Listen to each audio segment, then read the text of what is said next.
Yang terakhir sahabat saya yang paling lama. Saya sebut terakhir soalnya. Ini orang-orang tua yang sudah tidak berguna lagi di mahkamah untuk segera memasuki usia pensiun. Yang mulia Bapak Profesor Dr. Anwar Usman beserta Ibu, kalau ada yang sangat saya hormati. Kenapa Prof. Anwar saya sebut terakhir? Karena ini teman lama, jadi saya paling lama beserta beliau. Dan saya teringat pada awal menjadi hakim konstitusi, itu saya tidak bercita-cita untuk jadi pimpinan di sini, tapi waktu itu Prof. Anwar dan Prof.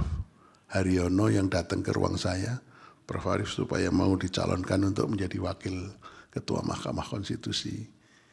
Berkali-kali beliau datang, akhirnya saya, ya karena ini amanah dari Pak Haryono, itu guru saya waktu S2 di UNER, kemudian Bismillahirrahmanirrahim. Assalamualaikum warahmatullahi wabarakatuh. Salam sejahtera bagi kita semua. Om Swastiastu, Namo Buddhaya, salam kebajikan dan rahayu.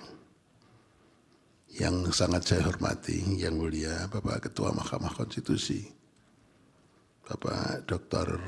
Haji Suhartoyo, beserta Ibu, yang mulia Bapak Wakil Ketua Mahkamah Konstitusi, Bapak Profesor Saldi Isra yang mulia, beserta Ibu, yang mulia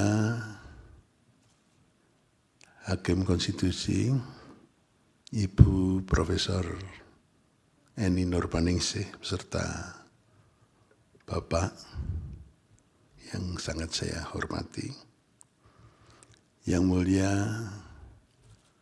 Bapak Dr. Daniel Smith, Vivoy, dan Ibu yang sangat saya hormati, yang mulia Bapak Ridwan Mansur, serta Ibu yang sangat saya hormati, yang mulia Bapak Profesor Guntur Hamzah, beserta Ibu yang saya hormati, dan yang terakhir Bapak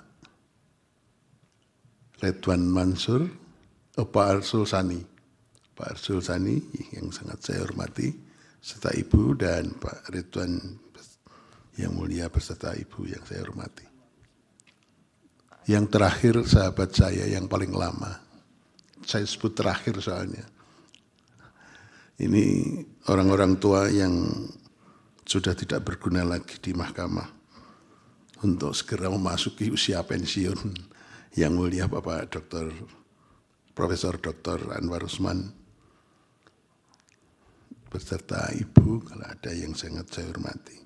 Kenapa Prof. Anwar saya sebut terakhir? Karena ini teman lama, jadi saya paling lama beserta beliau. Dan saya teringat pada awal menjadi hakim konstitusi, itu saya tidak bercita-cita untuk jadi pimpinan di sini, tapi waktu itu Prof. Anwar dan Prof. Haryono yang datang ke ruang saya, Prof. Arief supaya mau dicalonkan untuk menjadi wakil ketua Mahkamah Konstitusi. Berkali-kali beliau datang, akhirnya saya, ya karena ini amanah dari Pak Haryono, itu guru saya waktu S2 di UNER, kemudian juga dari Ustadz dari Bima yang mendorong, ya akhirnya saya bersedia untuk jadi pimpinan di Mahkamah Konstitusi. Bapak Ketua, Bapak para hakim dan Ibu, serta Bapak Ibu sekalian yang hadir, termasuk Bapak Sekjen, Bapak Panitra, pada kesempatan yang berbahagia ini, saya mempunyai kesan yang luar biasa di mahkamah ini. Jadi pengalaman saya sebetulnya lebih banyak di perguruan tinggi sebagai dosen, tetapi dinamika kehidupan yang luar biasa itu terjadi di Mahkamah Konstitusi.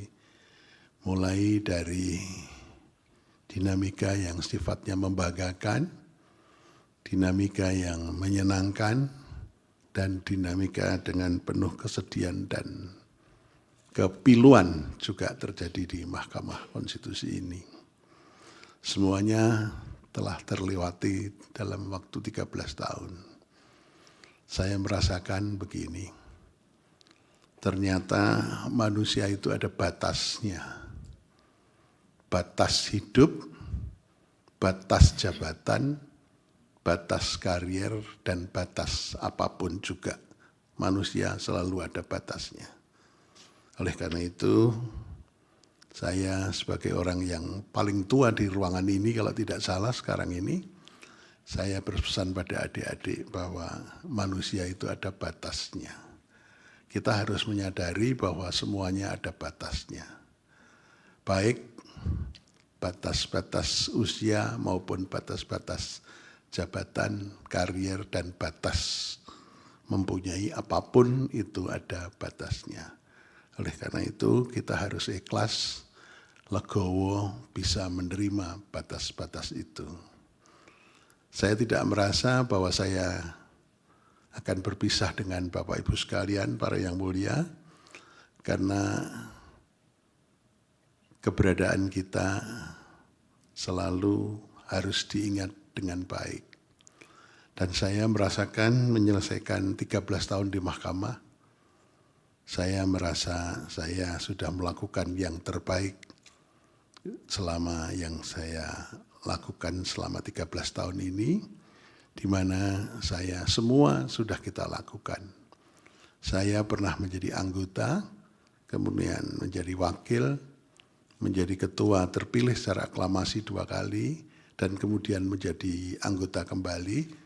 Itu bagi saya tidak ada bedanya, karena kita masih tetap bisa melakukan pengabdian sebaik-baiknya kepada mahkamah, kepada lembaga ini, kepada negara dan bangsa. Kemudian yang berikutnya yang perlu saya sampaikan, bahwa di usia yang semakin tua, itu sebetulnya hanya fisik saja yang kita agak berkurang. Itu saya tunjukkan pada waktu saya awal masuk di Mahkamah Konstitusi, keluar masuk ruang sidang dengan naik tangga itu enggak goyah. Kalau sekarang sudah mulai goyah. Itu saya rasakan, sehingga saya merasakan bahwa fisik memang sudah mulai menua, tetapi kalau dari sisi ingatan, pikiran, dan ide-ide, saya kira saya merasakan malah tambah pinter ini.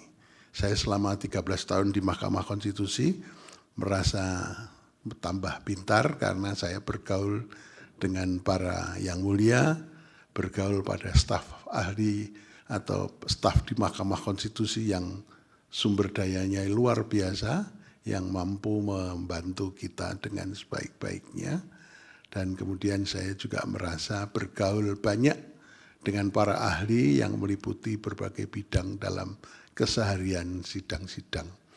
Oleh karena itu terjadi selama 13 tahun lonjakan ilmu pengetahuan, lonjakan kebijakan, lonjakan hal-hal yang menuju ke arah kebaikan, banyak contoh-contoh yang saya mendapatkan dari berbagai sumber yang saya peroleh selama 13 tahun ini. Dan saya sekali lagi, karena saya sudah merasakan bahwa hidup ada batasnya, saya tidak merasa sedih meninggalkan mahkamah, tapi saya akan merasa sedih kalau mahkamah ini kemudian teraniaya dan mahkamah ini tidak bisa berdiri tegak menegakkan hukum, konstitusi, dan ideologi bangsa.